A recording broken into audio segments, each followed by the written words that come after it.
आपल्या आवाजाचा भरोशापूर्ण Maharashtra Vidarbha तुझलं MP UP मध्ये माहित नाही पण ती एवढ्या मोठ्या हस्ती आहेत का गंगोतेली का राजा अशी अवस्था आहे काही का असो आज तुझ्या प्रोग्राम आणि एवढ्या मोठ्या महाराष्ट्र बरोबर तुझा प्रोग्राम आहे रीतिरिवाजाप्रमाणे सन्माननीय शायरांनी देवीच्या माध्यमातून मला प्रश्नाची मागणी केली आहे प्रश्न म्हणजे असा की भट्ट ब्राह्मण आणि बळीराजा याचं युद्ध झालं म्हणतात भट्ट ब्राह्मण आणि बळीराजा याचं युद्ध झालं आणि युद्ध झाल्यानंतर बलिप्रतिपदा हा दिवस नेमण्यात आला याचं कारण काय मला साहेबाचं काही समजत नाही आलं ते म्हणतात पाहिजे, आताचा विचार न पाहिजे. मला पुराणिक नाही पाहिजे. मग पुराणिक पुराणिक शब्द का बरं घेतले तुम्ही? भट्टू ब्राह्मण हा पुराणिक शब्द नाही, हा कुठून आणला? आणि तेवढंच नाही तर बळीराजा हाय कुठचा? तुम्ही पुराणिक प्रश्न विचारा आणि नवीन विचारा हा हे कुठं होते? मॅडम, मी भट्टू ब्राह्मणाचा आणि बळीराजाचा युद्ध ऐकच नाही. भलाई तुम्ही म्हणता ना, एकाने जर एक मागती वस्तू तो 3 गोष्टी दान करत होता. एक मागत तो 3, कारण त्याला वरदान होतं तसं. तर तो बळीराजा एवढा दानवीर होता, दानशूर होता की त्याच्या जमान्यामध्ये सर्वात सुखी समृद्धी होती, सुख समृद्धी होती. पण लोक आपली मर्यादा विसरले होते.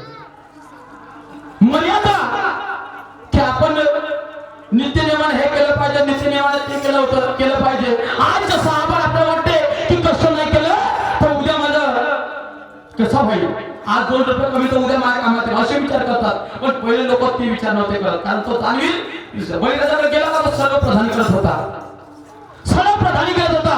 पण त्या वामन अवतारामध्ये भट्टू ब्राह्मणाचं रूप घेऊन बळीराजाने अवतार घेतला आणि 3 पाव भूमी मागितली, 3 पग भूमी बळीराजाला. तर म्हणत तुम्ही विचार करा मला दान द्याल का? तर त्याने बळीराजाने विश्वास दिला की तू जे मागशील ते 3 प्रमाण साहेब काही मागा. तर 3 पग भूमी मागितली. तर मागितल्यानंतर काय झालं? पहिला पाय ठेवला कुठं? आकाशात आणि दुसरा ठेवला धरतीवर. आकाश आणि धरती त्याने घेऊन घेतली. आणि आता मी तिसरा पाय कुठे ठेवायचा? तिसरा पाय कुठे ठेवायचा? 3 पग भूमी मागितली तर पाय कुठे ठेवायचा? तर मी आता काहीच उरलं नाही, आता मी उरलो म्हणे, आता ठेव नाही माझ्या मस्तकावर. तिसरा पाय ठेवला त्या बळीराजा मस्तकावर. तो सीधा पाताळात बसला, त्याचं नाहीच झालं. तो बळीराजाच भेटला. मॅडम तो युद्ध नाही, त्याचं गर्व, त्याला तो दुश्मनी नव्हता, परंतु जिम्मेदारी नावाची चीज खतम झाली होती. समजलं का? तर तो एक युद्ध झाला होता आणि युद्धाचा आत्मसात जिम्मेदारी नावाची कर्तृत्व मानवाला शिकवायचं होतं आणि तो कर्तृत्व लोकांचे खतम करत होता. समजलं का मॅडम? आणि कोणी म्हणतात कोणाकोणाला कामगार दिवस म्हणतात. प्रत्येक जिम्मेदारीने लोक काम करायला लागले. त्यापासून बलिप्रतिपदा हा दिवस नेमण्यात आला, कामगार दिवस म्हणून.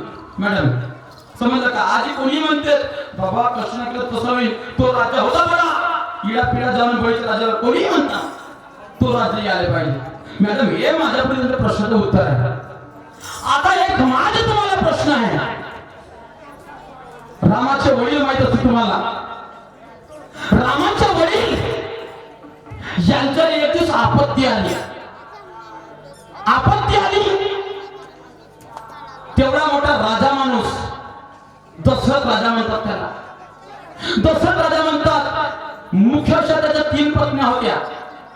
3 पत्न्या होत्या, पण प्रसंगाने त्याला पुन्हा पत्न्या करायला लागल्या, नाव देण्यात आलं. जसं श्रीकृष्ण भगवंताने नाव दिलं, 16 शस्त्र गवळच्याने ह्या माझ्या पत्नी म्हणून राहील, तुम्हाला कोणी गठ्ठा लावणार नाही. तसंच दशरथ राजाला आपत्ती आली तर दशरथ राजाने सुद्धा तशाच बायका केल्या, तशाच पत्न्या केल्या. तर मॅडम त्या दशरथ राजाने पत्न्या केल्या किती? एकूण त्याचं नाव नको सांगा, आपण एकूण पत्नी त्याच्या पती झाल्या किती? ह्या 3 पकडून अशा बाच्या केल्या किती? किती शस्त्र केल्या, किती गिनतीच्या?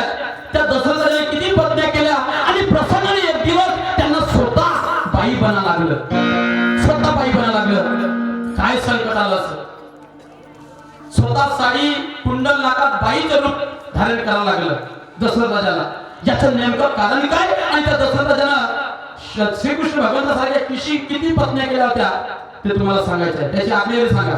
आता काय म्हणतात समोर?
तयार झाली त्यावेळेस सुद्धा त्या नामदेव महाराजचं गर्व झालं की नाही देव समावलं तर साऱ्याच ठिकाणी आहे माय बापू साऱ्या ठिकाणी आहे देवाचे दैवत्व आहे दगडात नाही तर देवाचे दैवत्व नाही दगडात देवाचे दैवत्व नाही सोन्या चांदीत माय बापू परंतु आपल्याला मानव अहो माणसाचे कर्तव्य माणसाला ओळखावं लागेल माणसाचे विचार माणसाला आत्मसात करावं लागेल कारण वैशाख चिंते आहे किडे मकोडे आपण किडे मकोडे आहो का जानवर आहो का वैशाख चिंते है किडे मकोड़े होटल में खाते बड़े मकोड़े वे हम रात दिन ही करते बुराई लेकिन बुराई करने पे जरा शर्म नहीं की यासाठी मनाची एकाग्रता ठेवा देव भेटलं शरणाला नाही कारण देवाची आजारी विभाग शनभरी तेने मुक्तीच्या साधविल्या शनभरी जर तुम्ही मुखाचं नाव घेतलं तर पुढे झाल्याशिवाय राहणार नाही कारण ये तन को खोलो मन को खोलो आत्मा अमर सिकंदर है नहीं तो ईश्वर क्या मिलेगा पगले अगर पाप भरा तेरे अंदर है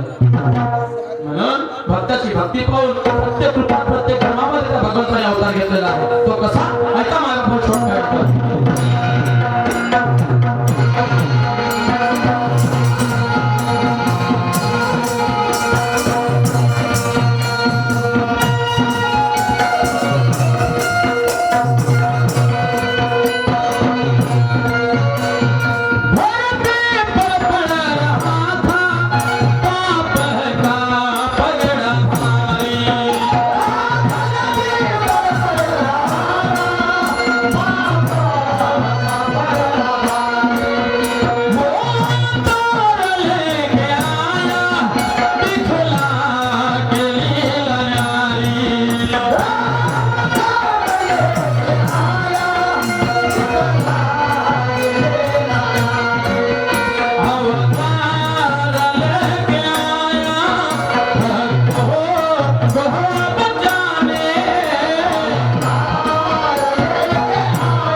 नागपूर यांच्या वतीने माझ्या पाठीला 100 रुपयाची पारितोषिक मिळाली. चरणदादा शेंडे साहेब मुसळगाववाले यांच्यावर माझ्या पाठीला 100 रुपये मिळाले. पाठी आभारी आहे. धन्यवाद. सतशुराम लाख लाख धन्यवाद. कलमचा बादशाह कठारा यांच्या सुद्धा 100 रुपये मिळाले. मी आणि माझी